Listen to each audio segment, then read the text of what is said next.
Good morning, everyone. This wonderful day that we had. I'm glad that all of you guys are here.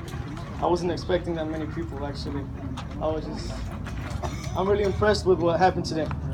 And I'm glad that all you guys came out here. I'm gonna start with my speech now. Hello, community of Canoga Park, and thank you for coming out to speak on this very delicate yet important topic of peace over violence. I want to start off with a brief description of where I come from. My name is David Contreras. I'm 19 years old. I was born and raised here in the Valley with 4 sisters. I was raised by my mother for the first 8 years of my life, and my dad was in and out of my life. My biological dad was deported to El Salvador when I was 6 years old, and he wasn't able to come back. I haven't seen him since then. At the age of 10, my mom got married with my stepdad, which I now call my dad. He's raised me since I was 10, and he's been there for me up till now, 19 years old. The reason why I put myself out there is because I want to relate to you guys, because I know what most of you guys go through, and I want to point to the youth most of all. This murder that happened last week to Eduardo Rebolledo Ramirez, it has impacted a family that he protected and worked for.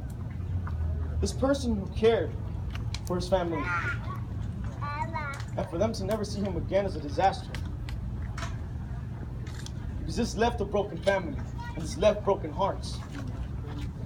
And I know that there are many families out there that have lost their family members due to any kind of violence. I don't just want to point out murder. I also want to point out other types of violence, other kinds of violence. For example, rape, harassment in any way, shape, or form. And this is not to start a fight between people.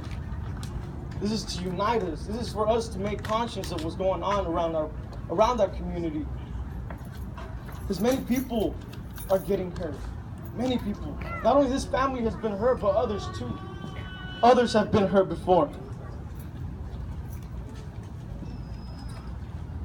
I want to point out the young people. I want to point out the genders of female and male people alike. How many females have lost their dad and now don't know what it's like to be loved by a father? How it is to feel, they don't know how it is to feel to be protected anymore. So they give their bodies up to anyone. It's sad how this happens in our community. It's really sad. And it breaks my heart because I know I have a family that I care about. And I know if I were out and about in the street and wasn't doing anything wrong, and they came and killed me, I would just imagine how my family would feel. I put myself in their shoes. I put myself in the people's shoes who lost Eduardo. I put myself in their shoes because what if it was my family member? What if my family member was just sitting there? He wasn't part of the gang violence. He wasn't part of the violence. He was just in the middle of it. And he didn't know what was going on.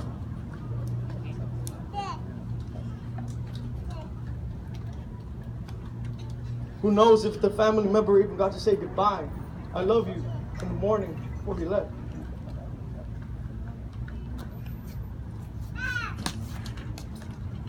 I don't know if he received any hugs from his family. Who knows, he probably could have saved someone that day. He could have helped someone else, but he didn't have the opportunity because everything was stopped in that moment. It all happened too fast. These are issues that we should look at as a community. I know what's stopping us. Youth, young people, I know what's stopping us. It's fear. The fear of failure. And I know what it's like. I know what it's like because today I'm here. And trust me, I got doubts. Fear came to my life. You know what? I failed before. I have failed in my life in the past. But I'm going to continue going. I'm going to continue pushing. And I'm going to continue motivating the young people.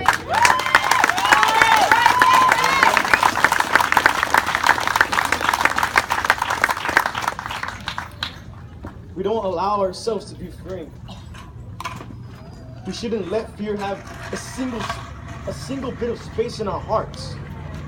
Because that's what's keeping the community where it is now. That's what's keeping the community down. I don't know how people look at us now. Man, people must look at Canoga Park like, man, I don't want to live there because there's a lot of violence. I don't want my kids to be raped. I don't want my kids to be molested. I don't want that. I don't want my son to die. That's how they look at our community. And I can't stand here and just let it happen. We have to do something about it. I could just see a community coming together under one cause. Don't be afraid to stand up. And I want to put myself out here too. I'm the least qualified here. Because I have hurt my family to a point where I didn't care about my mom's tears anymore. I didn't care who I hurt. I was already a failure, and I thought I couldn't get up. But God one day came and pulled me out of it. An undeserving, ungrateful human being. But here I am today because I know Jesus Christ is the one who pulled me out of the dark place of bondage.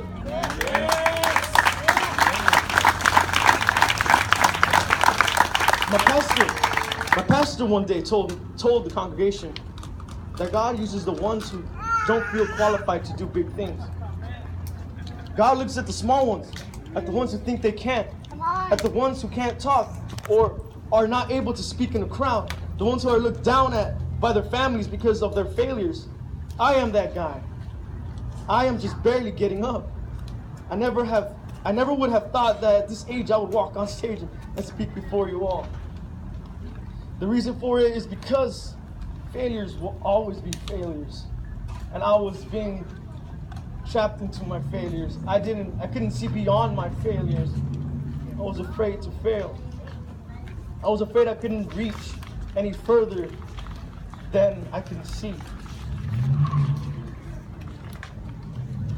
So I say to you guys today, keep pushing for better. We as a community have to push as a whole to make this place a safe place for our elders, adults, young people, and children, because that's the next generation, and this country is in their hands. I have an older sister. See, I have an older sister locked up because she couldn't see beyond her failures and kept on falling because she didn't care anymore. But I know that when she gets out, I'm going to help her. I'm going to be there for her to get better, not worse.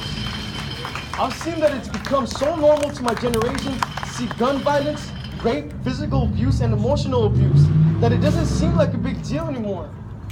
But it is a big deal. I know that we've been placed here today at this time to unite as a community, as a family, to end the violence in this community. And I want to start off here because it starts off with the community, but I also want to go. I have this dream.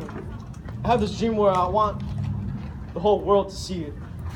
Not just this community, but the whole entire world to see it. I want us to unite. I want to put an emphasis on this because it truly does hurt to see families that are broken. So let's do this, brothers and sisters. I know we can. Like I said, let's unite to prevent this from happening again. Let's clean this community from violence and let's start a new segment in this community. I know we can do this if we just try to do it, if we put our hearts to it. Thank you very much.